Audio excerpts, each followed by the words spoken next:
Testing. Hey, everyone. Whoa. Better? Ooh, feedback. Good. Good. Yeah, awesome. Okay, so what makes something revolutionary, right?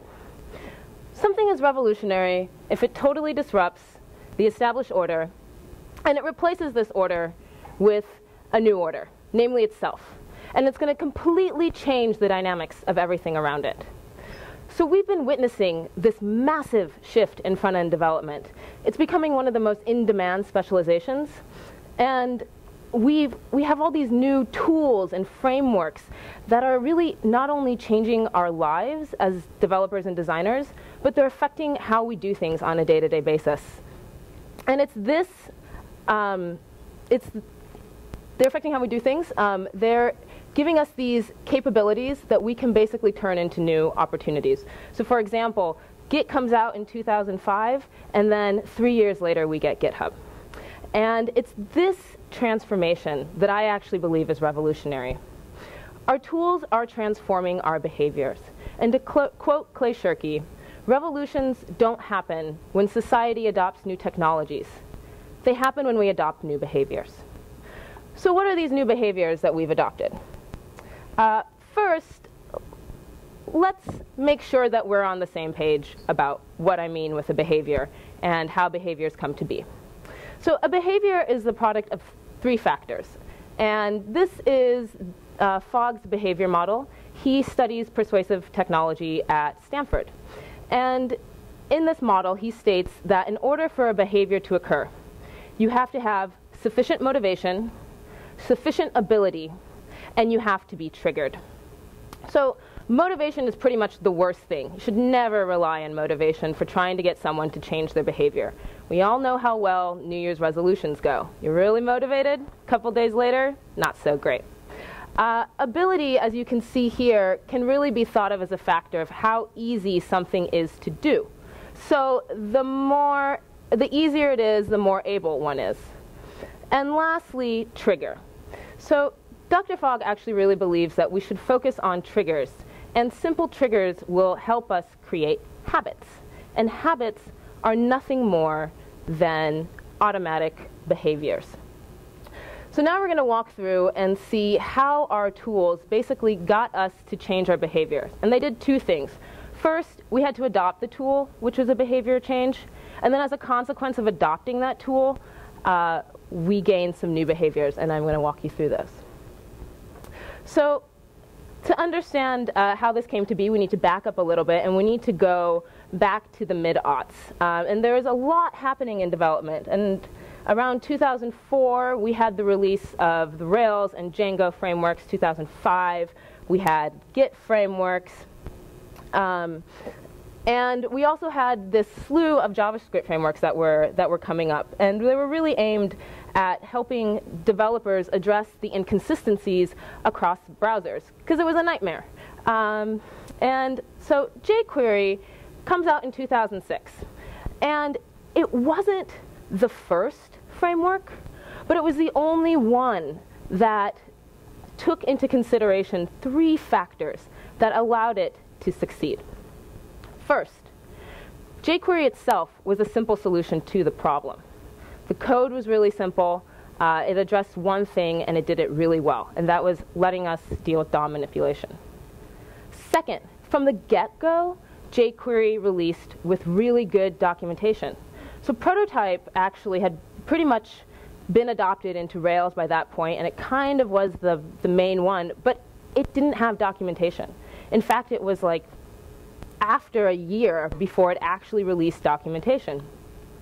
And the last one that I think is incredibly important is John really understood the value of community, and so from the get-go, he issued this invitation to participate and to collaborate. And it took off. The second day, someone released a plugin. And this was incredible for us. I mean, prior, it was very difficult for us to contribute back to JavaScript, contribute back to our front-end languages. In fact, it's sort of JavaScript's tumultuous history that got us into this browser war place in the first place. So really what jQuery did is it created this environment where people could get things done without any barriers. It made it incredibly simple to get started and allowed anyone with sufficient motivation to contribute. And it's a success. Arguably, jQuery is the #1 framework in use on the web to date. But beyond its fame, for me, it's these 3 simple design decisions that have started to affect other languages to date and have really led to the rise of like Node.js and our newer frameworks and our new ways of doing things. So jQuery paved the road and set an example of what to do. And collaboration really cannot be underestimated. It means the prospect for new ideas that can make our tools better. So because we're so steeped in this culture, it can be really hard to forget that collaboration in front end is a new thing. And for CSS, this ability is actually even more recent. So let's go back. We're going to still stay in about 2007, where CSS was just a giant nightmare. And about that time, we had decided that 960 pixels was like the best way and the only way that we should design. We also had a bunch of IE things to deal with. And while we had CSS3, and we were really excited to stop all these hacky ways of having to create border radius or like load our HTML with a ton of images just for gradients, all it did was introduce a bunch of complexities. And it really just made us incredibly desperate for a solution. So, and then additionally, this thing was about to come out and completely flip how we thought of web development and take our standards and just turn them upside down. So we were clamoring for a way to deal with this problem. And really, I see the rise of CSS preprocessors as almost inevitable. In a way, because CSS was so difficult, we had high motivation, and we're motivated enough that we were going to seek out a solution. So much like what was happening in JavaScript, we had all these different options. But it really came down to 2, these 2. And how did that come to be? First, I mean, much the same way as what happened in the JavaScript community, Sass and Less did a really good job at addressing the inconsistencies. Less actually remained a really powerful contender because it was a lot easier to use. And it gave us that same power without the hurdles of having to deal with like an indented syntax and setting up Ruby and all these other complications when all we wanted to do was style and make our sites beautiful. Granted, the adoption in Twitter Bootstrap didn't help, but I actually think that now that Twitter Bootstrap has released an official Sass port, we're going to see much more focus on that and less on Less. And before I go on, I do want to thank Less for one thing. If it wasn't for Less, I don't believe that Sass would have adopted the SCSS syntax as quickly as possible. And so the designers of Sass were really aware that, hey, you know what? By doing this, we're going to make it a lot easier to get people to change their behavior and to get people to adopt Sass. So that's what they did. But there was one other major turning point that really allowed Sass to edge out Less. And that was Compass. Compass was kind of like the jQuery for Sass. And in fact, Compass really abided by the same 3 design decisions that allowed jQuery to stake its hold in front-end development. Sass was pluggable at first by design, but we weren't really sure what to do with it. So Chris releases Compass and shows us what we can do with these new capabilities. It's simple. It's at the get-go, the most popular thing was probably the CSS3 mix-ins, so that we didn't have to write all those crappy border radiuses and vendor prefixes. Second, it had really good documentation. You could actually learn how these mix-ins and these things were created, which helped you create new ones. And third, Chris also issued a call for community, and you could create your own Compass extensions, and we learned how to make Ruby gems, and we released them. Why? Because we really, really, really, really wanted to. And to date, there are over 142 Compass and Sass extensions, and it's growing. Those are just the people that have registered. So we can see that we really wanted, really were looking forward to this, and we're happy to share when that opportunity was presented. So our front-end tools are really lowering the threshold for finding good ideas. As a result, these good ideas are getting incorporated back into the parent language. So you can see CSS borrowing, taking variables and some of the things that the newer stuff from Sass, and also on JavaScript, the influence of CoffeeScript is really guiding the newer decisions for the TC39 team and Harmony. But what's really amazing is that we are now empowered to do this ourselves without having to rely on these institutions. I mean, they're a little slow moving, and I know they have rules in place, but if we had waited for them, can you imagine where we'd be right now? Kind of not fun. So our tools have triggered this participatory cultural revolution by really changing how we are able to work together and to work around obstacles and barriers. It's really a fundamental new way of thinking about innovation. It's bottom-up, it's participatory, it's democratic, it's a little crazy, and all these are great things. Our tools have enabled groups and individuals to try radical things by removing any barriers. We've created environments where people want to get things done, and they can. And not only that, our environments are encouraging and supportive, and they're nurturing our creativity and individuality. These are the necessary ingredients for change: collective participation plus collective action. Our ability to learn and work is growing stronger and stronger. In a relatively short span of time, we have completely changed how we do things.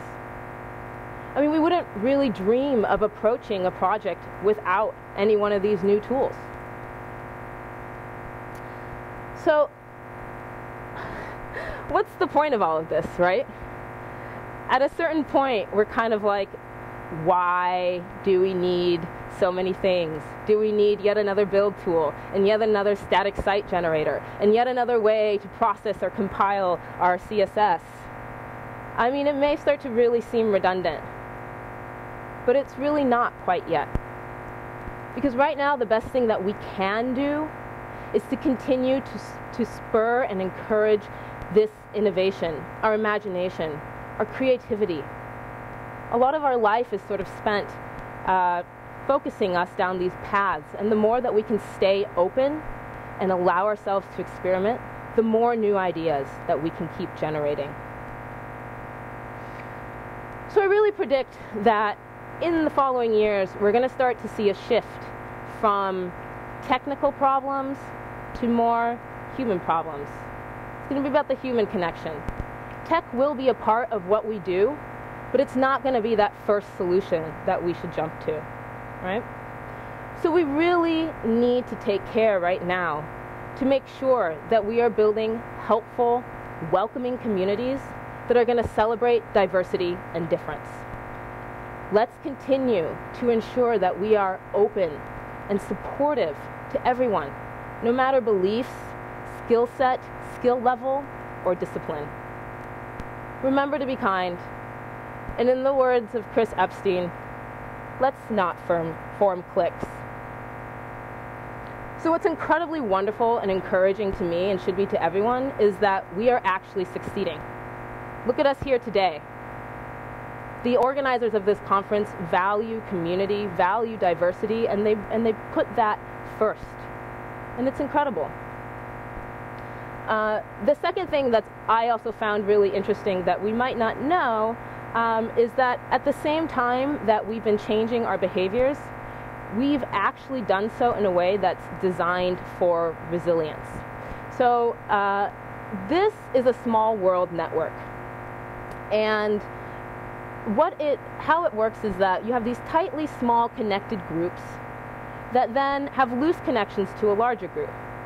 So here, like, this would be kind of our larger group, and within this I'm sure we have like tightly smaller groups. Like, see some of my Sass people over there, and I'm sure there's some Node people, and despite that we have these tiny little close connections, and then we can branch out. And so small world networks are actually incredibly advantageous. They first are resistant to damage, which makes us really strong. And second, they transmit information really well. We act both as amplifiers and filters. So given that we are so skilled at creating such a resilient network that is based on valuing contributions and the uniqueness of every community member, and the fact that we can do this in such a short amount of time, I really believe that we have a lot to contribute back to society beyond just beautiful websites. So citizens the world over are calling for change. And I really believe, along with many others, that this change is only going to come through a participatory revolution, where the same design decisions that made our tools so great and allowed them to succeed are applied to other systems like urban planning and education. So we developers and designers, we have an immensely valuable perspective to share beyond just our tech communities. We are successful practicing models of participatory culture. I mean, we're more than just UI developers in my mind. We are leaders of one of the largest movements in the world. So being a front-end developer means to hold this immense power in your hand, right? Code literacy suddenly becomes more than just a job or career change. It's the ability to contribute to this large human network. So let's decide what we want to do with our new capabilities. What opportunities do we want to create? Where do we want to create these opportunities? Be it here for our front-end communities, or back home for your neighborhoods. Remember, we're doing something right already. So as you create an experiment, remember to encourage and reward participation along every step of the way. Don't worry, it doesn't have to be a big thing. Just make shit up right now. Thank you, Eric, Suzanne. And if we can, he's right over there, by the way. So I believe if we continue to do this, right, if we continue to innovate in the way that we've just observed, our innovations are going to certainly have a really, really high potential to continue to be revolutionary. Thank you very much.